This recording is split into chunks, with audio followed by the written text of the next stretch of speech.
Sarah, good afternoon. Welcome to the Midday View.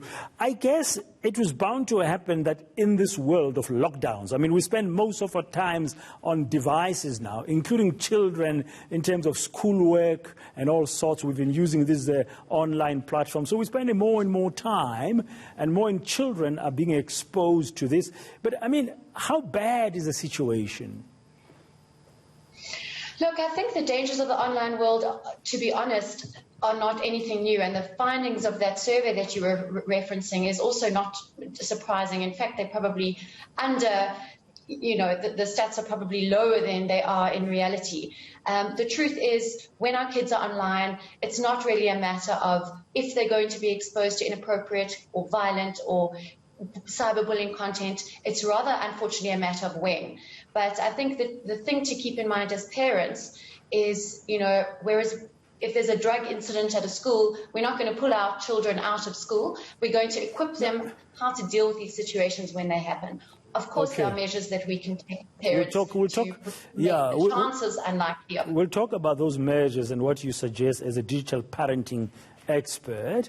But the point is, when you say online, are we also referring to social kind of communication platforms like WhatsApp? Because I know people share a lot of stuff as well there. Or when we say online, are we only talking about the internet?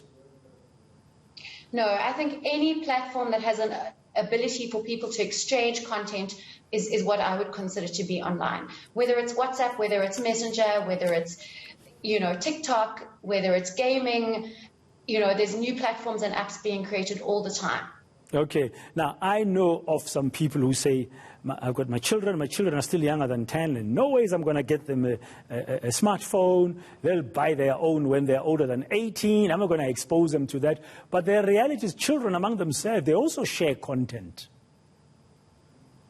Absolutely. So I think, what we're finding certainly in our business at Klikd is we are encouraging parents to move away from a disdainful, fear-mongering, red line approach when it comes to social media and kids, and rather to have open, curious and non-judgmental discussions, because the reality is that and of course we can talk about what age is appropriate for your child to be on social media, but the reality is if you blanket ban it, your child is going to go and seek it elsewhere in any event. So, because all his or her friends are going to be online anyway. Okay, so now what can you as a parent do that's sensible and helpful? Right. So we've got to, we assume that all of our kids are going to be spending some time online, with sports being cancelled, with a lot of schools being closed, school holidays for other schools. So firstly, there of course are mechanisms we can put in place to decrease the likelihood of our kids stumbling across content they shouldn't. There's all sorts of filtering software and parental control software. What we have to keep in mind as parents that our kids, when it comes to tech, are going to outsmart us all the time. So the best parental control out there is connected, engaged, and informed parents. So I encourage parents to have the conversations in a non-judgmental and curious way about your child's online world. The other things that we also have to be okay with as parents are to allow our children to be bored sometimes. It's actually imperative for our children to have some time for their social, emotional well-being to be bored. And we've got to still, as much as we're allowed to be curious about their online world, we can't be held hostages in our own home. We absolutely should be putting limits in place and times and rules about device uses, whether it's not at meals, etc. Okay. The other thing we can do as parents, I think, is we've got to upskill our children to have a degree of EQ for those moments where they come across tricky situations online. Whether it's somebody coming across, whether it's somebody asking them for private content, whether it's cyberbullying, whether it's a scam, these are skills our children need to develop. And we've got to understand that the teen brain and the tween brain is wired to seek out risky situations. So without, equipping them with the skills, the likelihood of our children falling prey to scams or being asked for private content or sending nudes is very high.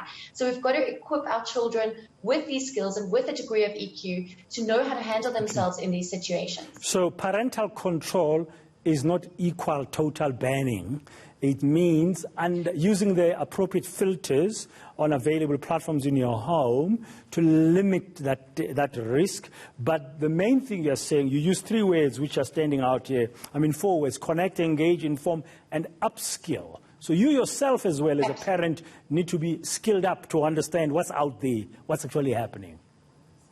Yes, and to upskill your children with, the knowledge and the practical skills to deal with these situations when they come about.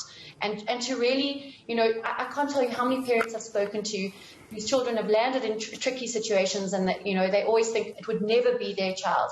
And we have to, unfortunately, change our mindsets to think not if, but when, and prepare our children to deal with those situations when they come, and also to remain connected enough to our children and non-judgmental enough that when they are in trouble online, you have the relationship that they come and talk to you. Your kids need to know that they can land safely and softly with you when they mess up online.